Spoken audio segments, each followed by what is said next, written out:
Imagine this, your own brother and sister, the people who grew up beside you, who shared your childhood, who you trusted with your life, are standing at your dying mother's bedside. She can barely breathe, the machines are beeping, her eyes are fading, and instead of holding her hand, instead of telling her they love her, they are pressuring her, whispering in her ear, sliding new papers in front of her while she is taking her last breaths. They are rewriting the will, cutting you out, taking everything, the house, the savings, the family business she built with her own hands. They think they have won. They think you will be left broken, penniless and alone. What this man did at her funeral, in front of 200 people, in the same church where she got married, exposed every single secret they had spent years desperately hiding. The silence that fell over that room when he spoke, you could hear hearts breaking. The karma that followed was absolutely nuclear. Welcome to Karma Chronicles, where we bring you the most emotional, raw, and real stories of betrayal, survival, and the kind of justice that makes you exhale for the first time in a very long while. If you believe that loyalty should never be weaponized, that the people who exploit the vulnerable deserve to face every consequence of that choice, hit that like button right now. Subscribe. Turn on notifications. We are here every single week, and trust me, you do not want to miss what is coming next. Today's story was shared by a real man, a man who survived something that would have destroyed most people. Names have been changed, but what happened? Every single word of it is real. Settle in. This one doesn't just hit different. This one changes you. My name is Michael. For 32 years, I believed we were a real family. Mom raised the three of us alone after Dad left. She worked 2 jobs, sometimes 3, so we could have school supplies and decent clothes and the quiet dignity of a home that felt safe. She never complained. She never asked for anything in return. I was the youngest, the quiet one, the one who stayed. My brother Ryan and my sister Lauren, they moved away, built flashy lives, posted perfect pictures on social media, vacations and celebrations, and the carefully curated performance of success. While Mom worked, while Mom aged, while Mom's hands got rougher and her nights got longer. But the moment Mom received her cancer diagnosis, they came swarming back, like vultures who had been circling at a careful distance, patient and watchful, waiting for exactly this signal. At first I was grateful, I genuinely was. Finally we are going to do this together. I thought illness had reminded them of what mattered. I thought love had called them home. I was wrong. I spent months at her bedside. I cooked her meals. I drove her to every chemotherapy appointment. I held her hair when the treatment made her sick. I slept in a hospital chair so many nights that the nurses knew my coffee order. Ryan and Lauren would show up for an hour here and there, always with excuses, always checking their phones, always drifting toward the window when the conversations got difficult, and always asking the same question when they thought I couldn't hear them. How much is the house worth now? Mom's decline was slow and brutal. Some days she was completely lucid, sharp and funny, and entirely herself, the woman who had held our entire world together, with nothing but her will and her work ethic. Other days, the pain medication made her confused and frightened in ways that broke something inside me every single time. And that's when they started their campaign. I didn't see it at first. I was too exhausted, too heartbroken, too consumed by the daily labor of keeping her comfortable to notice what was happening at the edges. But little things began to feel wrong. Important documents disappeared from her nightstand. Her signature began appearing on papers in ways that looked off, shakier than her normal handwriting, slanted differently, pressed too lightly. One afternoon I walked in and caught Ryan sitting beside her, gently, carefully guiding Mom's hand across a piece of paper while she was half asleep. He looked up at me, smiled the smile of a man who is prepared for this exact moment. Hey little brother, just helping Mom with some bills. Right. The real betrayal hit me like a wall 3 days before she died. I had stepped out to get her favorite ice cream, the only thing she could keep down anymore. Something small. Something that still made her eyes light up even when everything else had dimmed. When I came back, the lawyer was leaving. Ryan and Lauren stood in the hallway looking triumphant in the way of people who have just closed a deal they've been negotiating for months. Mom wouldn't look at me when I entered the room. Her eyes were somewhere on the ceiling, full of guilt, full of confusion, full of something that looked like an apology she didn't have words for. Later that night, after they left, she reached for my hand in the dark and whispered the words that shattered me. I'm so sorry, baby, they said. They said you didn't need it, that you were taken care of. They showed me papers, pictures. They had lied to a dying woman. They told her I was secretly wealthy, that I had abandoned her during her illness, that I only came around because I wanted her money. They even produced emails I had supposedly written, emails proving I was calculating and heartless and never really loved her at all. Forged. Every single one. Forged. She passed 2 days later, and I wasn't even allowed to be alone with her at the end. They made absolutely certain of that. The reading of the will was pure theater. Ryan and Lauren sat on one side of the lawyer's table looking like grieving saints. Dark clothes, careful expressions, the performance of devastated children mourning a beloved mother. I sat opposite them, hollowed out, still carrying the smell of hospital antiseptic in my clothes, still hearing the machines in my sleep. When the lawyer read that I had been completely cut out, that everything went to them in equal shares, Ryan actually smirked, just for a split second. just long enough for me to see it and know exactly what it meant. Lauren squeezed his hand, like they had just won the lottery. I didn't yell. I didn't cry in front of them. I stood up slowly, looked them both directly in the eyes, and said 4 words in the quietest voice I had. You made a mistake. Then I walked out. For the next 11 days, I barely slept. I stopped being their little brother. I became something colder, something more precise. Something that moved quietly through evidence and records and years of carefully hidden truth, with the focused patience of a man who has nothing left to lose. I had spent years quietly helping Mom manage her finances. She trusted me with things she trusted no one else with. Old hard drives, old emails, the contents of a safety deposit box that Ryan and Lauren didn't even know existed. And I started digging.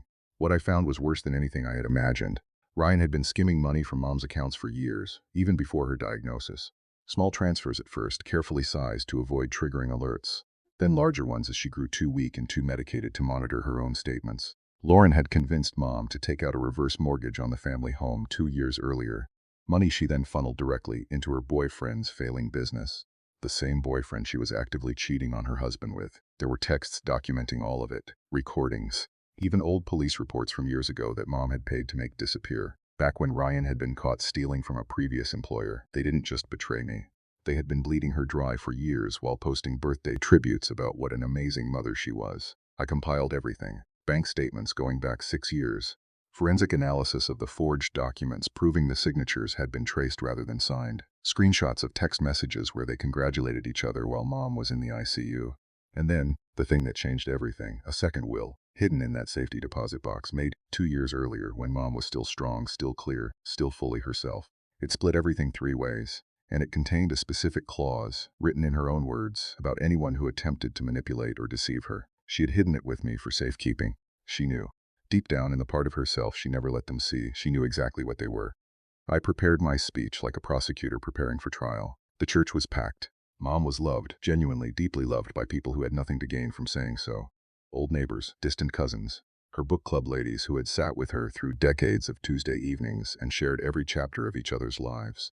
Ryan and Lauren sat in the front row in expensive black clothes, already carrying themselves like people who are mentally redecorating the living room. The priest spoke first, beautiful, honest words. Then he invited family members to share memories. Ryan went first. Of course he did. He gave a polished, tearful speech about how Mom had always been his hero. His voice cracked in exactly the right places. The crowd nodded. Some people cried. Then it was my turn. I walked to the podium carrying a thick folder. My heart was hammering so hard I could feel it in my teeth. But when I looked out at those faces, at the neighbors and the cousins, and the book club ladies, at the 2 people who had tried to erase me from my own family, something inside me went very still. I started soft. Mom used to say the truth always finds the light. Today, I'm going to help it. I held up the original will, the real one, the one that included me. Gasps moved through that church like a wave. And then I began, not with anger, not with shouting, with cold, clear facts delivered in the quiet voice of someone who has been waiting a very long time and has everything prepared. I showed the forged documents and explained how forensic analysis had proven the signatures were traced. I read from bank statements, going back 6 years. I described the reverse mortgage and where that money actually went. And then I pressed play. A voicemail, Lauren's voice, recorded the day Mom received her terminal diagnosis. This is our chance. We just have to keep Michael away from her until it's done. The church went completely silent. Not the polite silence of people waiting for the next speaker. The airless silence of a room full of people absorbing something they cannot immediately process. Ryan's face moved from red to white. Lauren began crying, not the grief kind, the caught kind. The kind that has nothing to do with loss and everything to do with exposure. With every page I laid on that podium, another piece of their mask crumbled. And then I delivered the final blow. Mom left a letter with me 2 years ago. She was afraid of exactly this. She asked me to read it if anything like this ever happened. I unfolded the paper, her handwriting, strong and clear, the handwriting of a woman who knew exactly what she was doing and exactly what she was protecting. To my children, if you are hearing this, then my greatest fear came true. Greed won. But know this, I loved all 3 of you, the real ones, the ones who stayed. Michael, everything I have that they didn't steal, it's yours. The insurance policy they don't know about. The investment account's in your name only. They get the house they manipulated me into signing away, but it's underwater. They get nothing but the consequences of their choices. Forgive me for not being stronger, and live free, my sweet boy. The silence was deafening, then the whispers started, then the voices. A great aunt stood up from the 3rd pew and pointed at Ryan and Lauren and said in a voice that carried to every corner of that church, "Get out, both of you.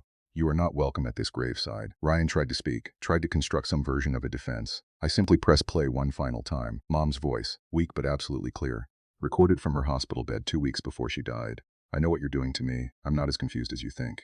Lauren ran from the church. Ryan sat completely still, staring at the casket, like it had personally betrayed him. In the weeks that followed, the karma kept rolling. The will contest collapsed the moment forensic evidence was presented. They got the house, but the reverse mortgage meant they owed more than it was worth. The family cut them off completely. Ryan lost his position when the old theft records resurfaced through the people who had heard everything in that church. Lauren's husband filed for divorce and pursued full custody after the affair became impossible to deny. They lost everything they had schemed so carefully to steal, every single piece of it. And me? I received the insurance money Mom had quietly, deliberately set aside, enough to clear my debts and start fresh, enough to breathe again. More importantly, I got peace.